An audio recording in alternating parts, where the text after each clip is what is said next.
ओम गणेशाय नमः। ओम नमः शिवाय।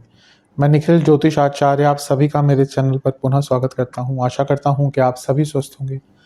महादेव की कृपा आप सभी पर सदैव बनी रहे। ये वीडियो तुला यानी कि लिब्रा के लिए बहुत विशेष है, क्योंकि वीडियो है आने वाले सप्ताह यानी कि 5 मई से 11 मई 2025 के साप्ताहिक राशिफल के बारे में। कैसा रहेगा आने वाला सप्ताह तुला के लिए। जो मेरा साप्ताहिक राशिफल होता है वो प्रमुखतः चंद्रमा और उनकी गति पर आधारित होता है। चंद्रमा एक ऐसे विशेष ग्रह हैं जो बहुत तेज गति से भागते हैं और करीबन 2.25 से 2.5 दिन में अपनी राशि बदल लेते हैं। तो स्वाभाविक है कि पूरा हफ्ता जो कि 7 दिन का है, कई बार चंद्रमा का परिवर्तन होगा। मन के कारक है और उनकी विशेषता ये भी है कि जिस भी भाव में जाते हैं उसको एक्टिवेट कर देते हैं, इसलिए डे टू डे एक्टिविटीज़ पर उनका इम्पैक्ट बहुत होता है और इसलिए साप्ताहिक राशिफल की विशेषता बहुत बढ़ जाती है। क्या प्रभाव रहेगा आने वाले समय में ग्रहों का हमारे जीवन पर, क्या संभाविता अच्छा हो सकता है, बुरा हो सकता है, उसको समझने के लिए ज्योतिष के माध्यम से थोड़ी बहुत गाइडेंस प्राप्त करने के लिए एक सामान्य स्तर पर यह साप्ताहिक राशिफल अत्यंत विशेष होता है। यदि आपकी लग्न राशि या चंद्र राशि तुला है, दोनों ही गाइडेंस के लिए राशिफल को देख सकते हैं। जहाँ से सूट करता है, लेट करता है, वहाँ से देखिए। व्यक्तिगत तौर पे मेरा मानना है कि लग्न राशि से देखेंगे तो अच्छा, इनकेस नहीं पता तो चंद्र राशि से देख सकते हैं। शुरू करते हैं। चंद्रमा आपके 11वें घर यानी कि सिंह में आ जाएंगे 5 तारीख को दिन के 2 बजे के आसपास, और 8 तारीख सुबह के 3 तक उनका गोचर यहीं पर रहेगा। चंद्रमा का 11वें भाव में आना एक प्रकार से अच्छा ही माना जाता है। कर्मेश है और कर्मेश लाभ स्थान में बैठ गया, यानी कि कर्मों में लाभ, वैसे भी लाभ, धन की प्राप्ति, कार्यों की पूर्ति, तो एक प्रकार से अच्छा ही समय है। गुरु से केंद्र भाव में है, गजकेसरी योग बन रहा है, ये भी विशेषता देता है। और यहाँ से चंद्रमा लाभ स्थान में बैठकर लक्ष्मी स्थान को देखेंगे और कर्म भाव के स्वामी हैं। तो अपने आप में ये सारे ही योग बहुत अच्छे बन रहे हैं। धन की प्राप्ति हो, कार्यों की वृद्धि हो, कार्यों में एक गति हो, या जीवन में ग्रोथ हो, हर चीज़ के लिए हफ्ते का शुरुआती भाग अच्छा है। ध्यान बस ये देना है कि चंद्रमा पाप कर्तरी योग में है, एक साइड मंगल तो एक साइड केतु। इससे क्या होता है कि व्यक्ति की इच्छाएं इतनी बली हो जाती हैं कि वो अपनी इच्छाओं पर कंट्रोल नहीं पा पाता और उसके कारण कुछ उल्टा सीधा कर बैठता है। यहाँ से चंद्रमा पूर्ण दृष्टि से पंचम को भी देखेंगे तो थोड़ा सा ओवर थिंकिंग भी आपको तंग कर सकती है। अदरवाइज देखा जाए हफ्ते का शुरुआती भाग आपके लिए बहुत अच्छा, बहुत क्रिएटिव, बहुत प्रोडक्टिव दिख रहा है। लाभ कमाने के लिए, पैसे कमाने के लिए नए अवसर भी आपके लिए खुलते हुए दिख रहे हैं। नवांश कुंडली बता रही है कि सब कुछ अच्छा है, बस पेशेंस रखिएगा। दशांश कुंडली कार्य क्षेत्र में जो लोग जॉब चेंज करने का विचार कर रहे थे, कुछ नए मौके खुलते हुए दिख रहे हैं। बिजनेस में मैं यही कहूँगा कि अगर कोई कॉन्फ्लिक्ट चल रहा है तो कॉम्प्रोमाइज़ कर लीजिए, उसके लिए अच्छा टाइम है।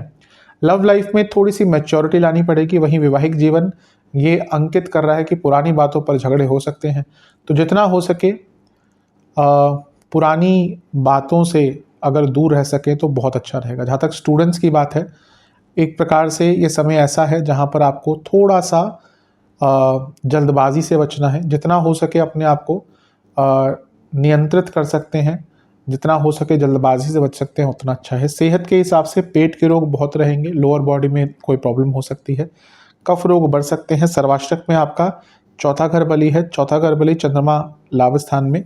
अगर प्रॉपर्टी बेचना चाह रहे थे उसके लिए अच्छा टाइम है। 8 तारीख सुबह के 3 बजे के आसपास चंद्रमा आ जाएंगे आपके 12वें घर में यानी कि कन्या में, और 10 तारीख दिन के 2 तक यहीं पर रहेंगे।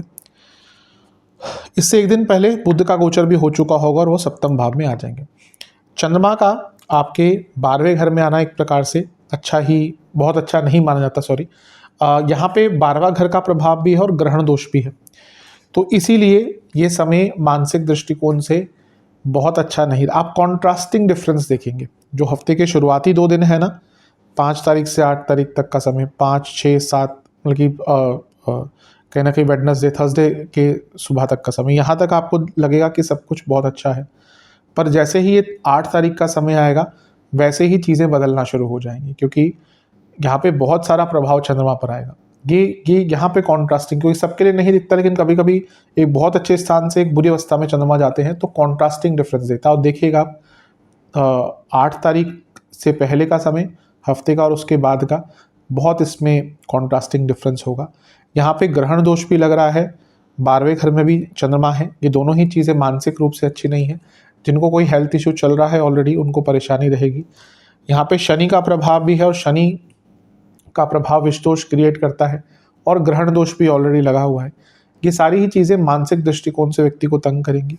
और क्योंकि गुरु की दृष्टि थोड़ी सी बचा रही है, लेकिन क्योंकि चंद्रमा 10वें घर के स्वामी और 12वें घर में इतने सारे ग्रहण दोष, विष दोष, 12वें घर का प्रभाव, तो जो लोग जॉब करते हैं उनके लिए भी थोड़ी प्रॉब्लम्स आ सकती है। अब यहाँ पे 2 चीज़ें हैं। जो जॉब चेंज करने का विचार कर रहे थे उनके लिए हफ्ते का ये भाग भी अच्छा है जैसे पहला भाग था, पर जिनकी कंपनी में हालात बुरे चल रहे हैं उनको थोड़ा सा बच के रहना पड़ेगा। अभी भी ले ऑफ्स बहुत चल रहे हैं, अभी भी कई कंट्रीज़ की इकॉनमीज़ बहुत वॉलेटाइल है, चीज़ें बहुत बदल रही हैं, स्किल सेट न्यू आ रहे हैं, तो ले ऑफ्स काफ़ी चल रहे हैं। तो यहाँ पे अगर आपकी कंपनी में ये चीज़ें चल रही हैं तो ये समय बहुत आपके लिए सेंसिटिव हो सकता है। अपने मन पर, मस्तिष्क पर, अपने पूरे आचरण पर थोड़ा सा कंट्रोल करके रखिएगा।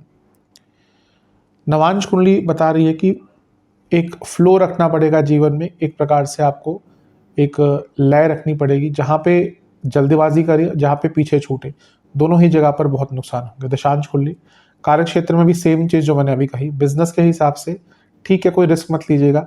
लव लाइफ में वैसे तो सब ठीक दिख रहा है, पर कई ऐसी बातें हैं जो डिस्कस करनी है, दोनों ही साइड से उनको डिस्कस कर लीजिए। वैवाहिक जीवन में फिर भी एक संपूर्णता दिख रही है, चीज़ों को ठीक करने का समय है। बहस थोड़ी सी हो सकती है लेकिन एक प्रकार से वो चीज़ों को ठीक ही करेगी। जहाँ तक स्टूडेंट्स की बात है, थोड़ा सा बर्डन आपके ऊपर ज़्यादा है, अपने बर्डन को थोड़ा कम कर लीजिए, काफ़ी अच्छा प्रभाव रहेगा। सेहत के दृष्टिकोण से हड्डियों के रोग, जोड़ों का दर्द और कफ रोग बने रहेंगे। सर्वाष्टक में आपका 4था भाव अत्यंत बली है, ये अंकित कर रहा है कि घर में थोड़ा सा कलह कलेश बढ़ सकता है और खर्चे भी थोड़े से ज़्यादा हो सकते हैं। 10 तारीख दिन के 2 बजे चंद्रमा आ जाएंगे आपके लग्न भाव में यानी कि तुला में, और सप्ताह के अंत तक यहीं पड़ेंगे। लग्न में चंद्रमा का आना अच्छा ही होता है, वो कर्मेश है, कर्म भाव के स्वामी, केंद्र का स्वामी केंद्र में गया तो राजयोग बनता है। और यहाँ पर उन पर मंगल की दृष्टि है जो आपके सप्तमेश और धनेश दोनों हैं, और खुद वो राजयोग की अवस्था में है, ये भी अच्छा है। यहाँ पर उन पर सूर्य की, उच्च की सूर्य की पूर्ण दृष्टि है जो कि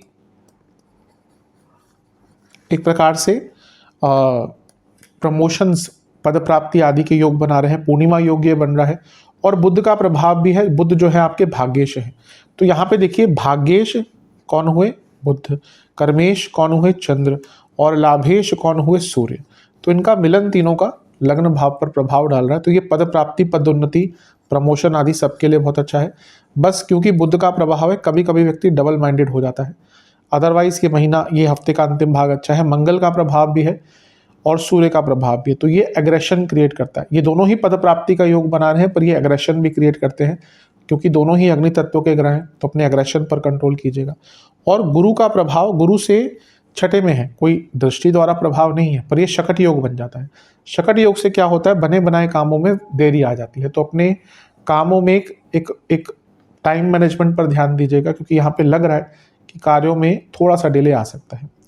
नवांश कुंडली बता रही है कि सब कुछ अच्छा है बाहरी तौर पर आंतरिक रूप से बहुत अकेलापन महसूस होगा।